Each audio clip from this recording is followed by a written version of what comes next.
Atenção, caro aluno em todo o Brasil. Nesse momento, eu, professor Ronilson Mendes, vou aqui gravar a minha primeira aula da Lei de Responsabilidade Fiscal para você aí que vai fazer concursos, né, em todo o Brasil, seja para nível médio ou superior. Concursos que envolvam ministérios públicos, concursos que envolvam tribunais, na área judiciária ou tribunal de contas, legislativo e ministérios. Então, qualquer concurso que caia essa matéria aí, seja na área de orçamento ou contabilidade pública, você tem que conhecer essa lei chamada Lei de Responsabilidade Fiscal de número 101/2000, tá bom? Então, até o ano 2000, o que nós tínhamos era apenas a lei, entendeu? 4.320, que também foi recepcionada pela Constituição com status de lei complementar, assim como a lei de responsabilidade fiscal. É uma lei complementar, a lei 4.320 também. Só que nós temos essa lei 4.320 que dispõe sobre o direito financeiro, tá bom? De orçamento, e nós temos também de 1988 a Constituição Federal, que trata lá no artigo 65 ao 69 de orçamento público. Aí faltava uma lei complementar que já era prevista na nossa Constituição Federal, que iria tratar da responsabilidade pela gestão fiscal, tá bom? Então, a Lei de Responsabilidade Fiscal, ela estabelece normas de finanças públicas voltadas para a gestão fiscal, segundo, quer dizer, amparado, né, esculpido, né, isso, com fulcro, né, com SPEC no título 6º, capítulo 2º da nossa Constituição Federal, tá bom? Esse título aí, esse título 6º, né, capítulo 2, começa a partir do artigo 163, tá? Então, pessoal, no primeiro parágrafo, fala o quê? Que a responsabilidade pela gestão fiscal pressupõe o quê? Uma ação planejada e transparente, tá? Então, planejada por quê? Porque tudo no que se refere à administração pública tem que ser planejado, tá bom? Desde o decreto 200 de 67, já temos aí o quê? Tratados de planejamento na administração pública. Então, aqui nós temos também alguns instrumentos que são voltados para o planejamento, como o plano plurianual, a lei orçamentária anual e a lei de diretrizes orçamentárias. Então, essas leis nós iremos estar comentando ao longo do nosso curso, tá bom?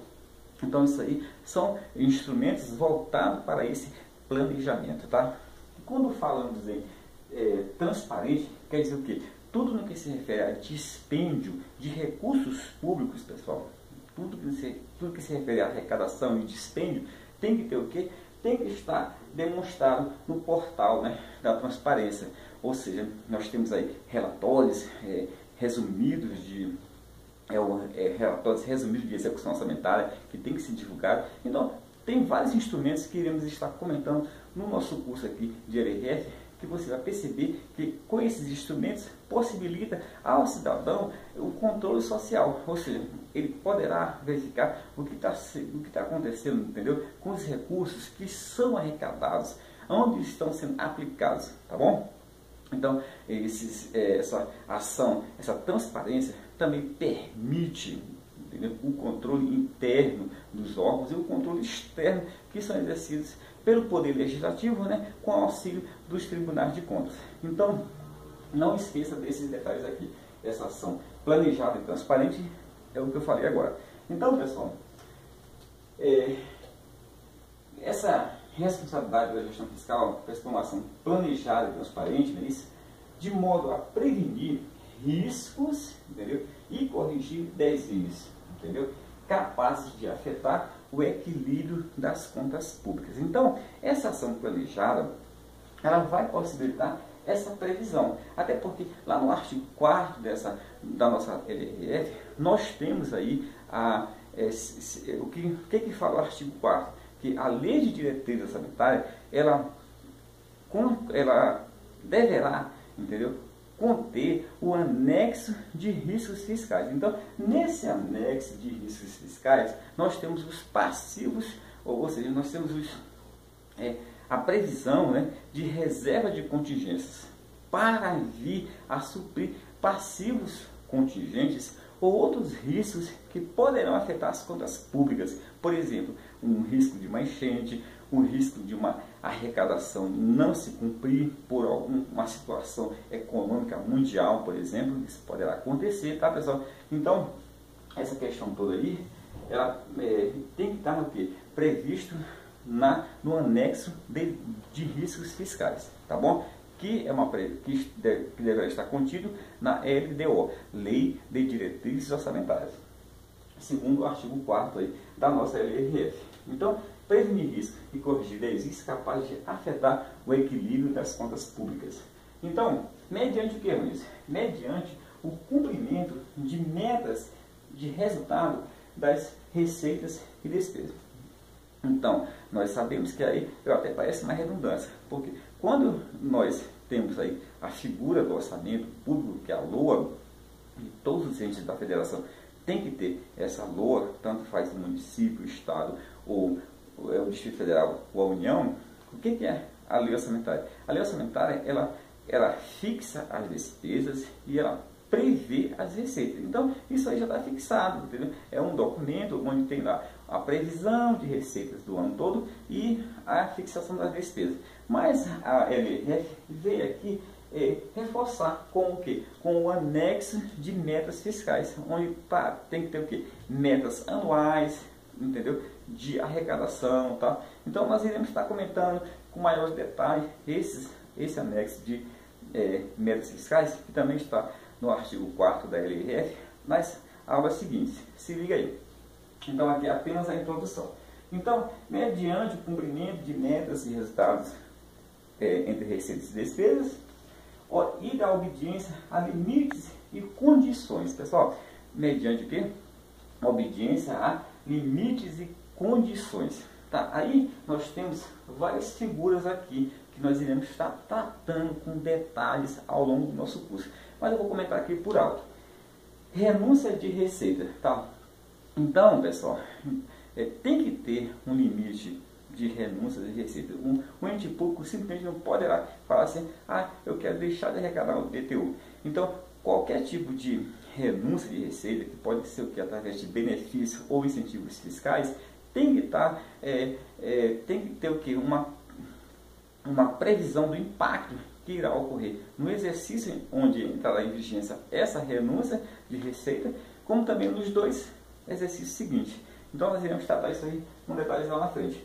Então, obediência a limites e condições no que tange a renúncias de receita, no que tange a despesas com pessoal, seguridade social e outros. Pessoal, a LRF vai tratar de imposição de limites com despesas de pessoal. Iremos estar tratando isso aí nas próximas aulas, como também da seguridade social e outros. Mediante obediência a limites e condições, no que se refere, no que tange a endividamento. Então, quando falamos em endividamento, vai surgir a figura aí da dívida fundada. Essa dívida fundada também é conhecida pelo nome de dívida consolidada. Então, essa dívida fundada ou consolidada, que é a mesma coisa, são compromissos assumidos mediante contratos, convênios, que superam 12 meses, ou seja, cuja amortização será em prazo superior a 12 meses. Vamos ver o que é amortização. Amortizar, toda a dívida, pessoal, compõe-se de duas figuras principais, além de encargos. O que nós chamamos de amortização, que diminui o saldo devedor, e dos juros dessa dívida, entendeu? Então, os juros, nós vamos verificar depois, que a amortização é o que? No que se refere a amortização, é receita ou despesa de capital. E o pagamento dos juros constitui uma despesa corrente, e o recebimento de juros, se no caso os entes públicos emprestaram dinheiro, né, é receita de corrente. Ou é despesa corrente, ou é... Então, quando é amortização, é de capital. Quando é juros, você vai lembrar, é corrente, tá bom? Então, iremos tratar isso aí com detalhes lá na frente também.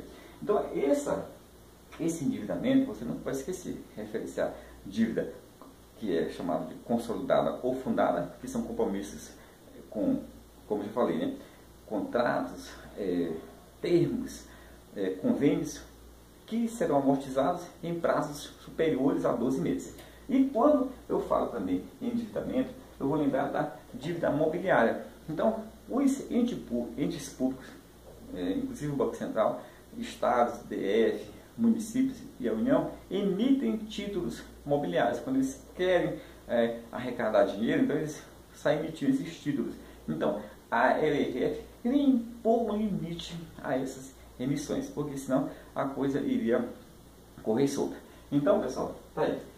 Também no que tange a obediência de limites, a obediência de limites e condições, no que tange a operações de crédito. Pessoal, operação de crédito, tanto interna como externa, terá que ter limites impostos pela LRF. Então, nós iremos tratar de operação de crédito. E quando fala em operação de créditos, limites para você se endividar, pedir dinheiro emprestado, eu também vou encontrar aí como sendo que uma espécie de operação de crédito a antecipação da receita orçamentária. Então, a antecipação da receita orçamentária é aquele empréstimo solicitado pelos entes da federação, ou município, estados, DF e IDF. Esses empréstimos, entendeu, pessoal? Eles são solicitados para suprir casos emergenciais, deficiência de caixa, a ARO, pessoal, nós iremos tratar também com bastante detalhe no nosso curso mais na frente.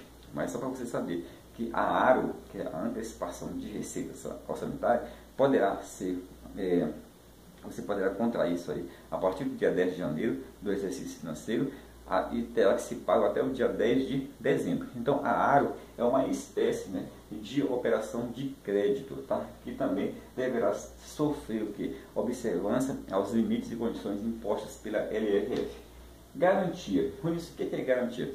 Por exemplo, quando um ente, tipo o município, ele precisa de um empréstimo junto a um banco, quem irá oferecer garantia é um ente que está acima. Por quê? Até porque nós sabemos que os entes, a União, ela repassa fatias de impostos a municípios,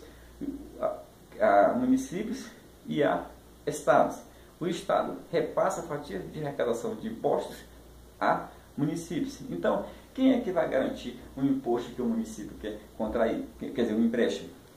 Poderá ser o estado ou a União. Então, a nossa LRF vem estabelecer limites e condições para essa concessão de garantia, tá bom?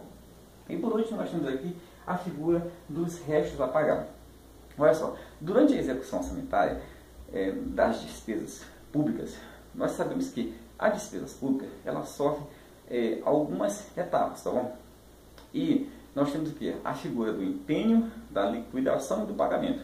Antes disso tudo, veio a parte de planejamento, que envolve lá a fixação da despesa, que envolve a licitação, tal, e assim por diante. Mas então, pela lei 4.320, quais são as etapas da despesa pública? Empenho, liquidação e pagamento. Mas só que nós sabemos que também tem a parte inicial, que eu já falei, que é o planejamento, a programação, a fixação e a licitação. Então, o que ocorre? Existe despesas, pessoal, que são empenhadas, tá bom? Mas vai chegar o dia 31 de dezembro, duas coisas podem acontecer. O fornecedor do serviço ou do produto entregou, entendeu? E se ele entregou, já foi liquidada, porque a liquidação ocorre com essa entrega do produto ou do serviço, tá bom? Então está faltando apenas o pagamento. Ou vai acontecer de nem chegar a ser entregue esse produto nem o serviço. Chegou o dia 31 de dezembro, não entregou, mas o contrato está vigente. Então, aí nós temos a figura dos restos a pagar. Processados, quando já foi liquidado. E não processado, quando ainda não foi o que? Liquidado. Aí, a LRF, ela vai impor limites, né? Ela vai impor o que? Limites e condições para a inscrição desses restos a pagar, que nós iremos também ainda tratar com maior profundeza, né, no curso, ao longo do curso. Então, pessoal, prosseguindo aqui, nós temos o nosso parágrafo 2º, que eu esqueci de colocar aqui, parágrafo 2º, a quem obriga a LRF? Nilson, a quem obriga? Obriga a União de Estados, DF e municípios. Então, todos estão aqui, pessoal, devem obediência à LRF, ou seja, a Lei de Responsabilidade Fiscal. Então, observa aqui uma coisa aqui. A LRF, a quem obriga? União, Estados, DF e municípios, tá bom? Então, dentro desses entes, União, Estados, DF e municípios, nós temos aqui os poderes, tá? Então, pessoal, só um minutinho. Gravando. Olha lá, estou gravando aqui. Então, nós temos aqui os poderes: União, Estados, DF e municípios. Tá? Então, pessoal, a LRF obriga esses poderes. Tá? Dentro desses poderes, nós temos aqui a administração direta. Tá bom, pessoal? Dos poderes executivo, legislativo, judiciário e Ministério Público. E nós temos também o quê? Os fundos e a administração indireta. Olha só. O poder legislativo inclui o quê? O orçamento dos tribunais de contas, tá? Então, o judiciário e o Ministério Público não encontram-se, ou seja, os municípios não possuem nem judiciário nem Ministério Público, não possuem. Dentro da administração indireta, nós temos o quê? As autarquias, as fundações públicas de direito público ou de direito privado, e nós temos as estatais dependentes. Tá? Então, pessoal, o que são estatais dependentes? As estatais dependentes podem ser ou sociedade de economia mista ou o quê? Empresas públicas.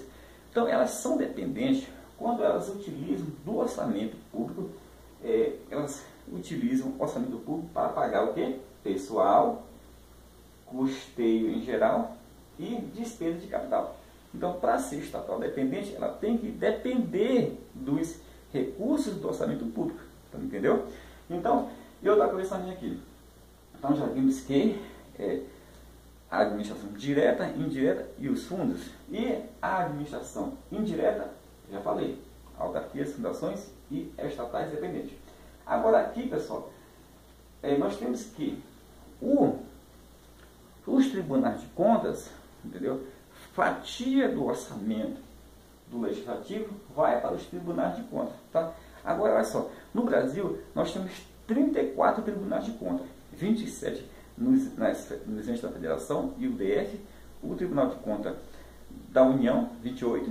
Nós temos 2 tribunais de contas do município, que é Rio de Janeiro e São Paulo, e nós temos 4 tribunais de contas dos municípios, tá? Nós temos lá no artigo 31 da nossa Constituição, parágrafo 4º, que é vedado a criação de tribunais, conselhos de contas municipais. Mas isso aí veio acontecer em 88.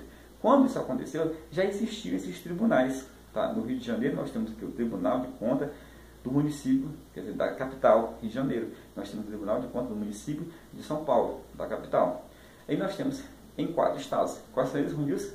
Pabacego. Pabacego é o quê?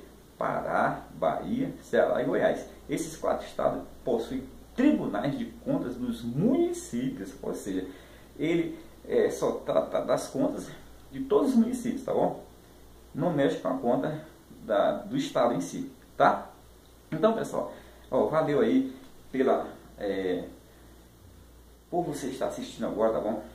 Essa aula te aguarda aí no nosso próximo encontro, onde eu vou dar sequência, gravando o artigo 2º da nossa LRF, tá bom? E se você gostou desse vídeo, compartilhe com os demais amigos, tá bom? E você também poderá estar se inscrevendo no meu canal gratuitamente, recebendo todos os vídeos que eu for lançando aí para você, tá bom? Muito obrigado!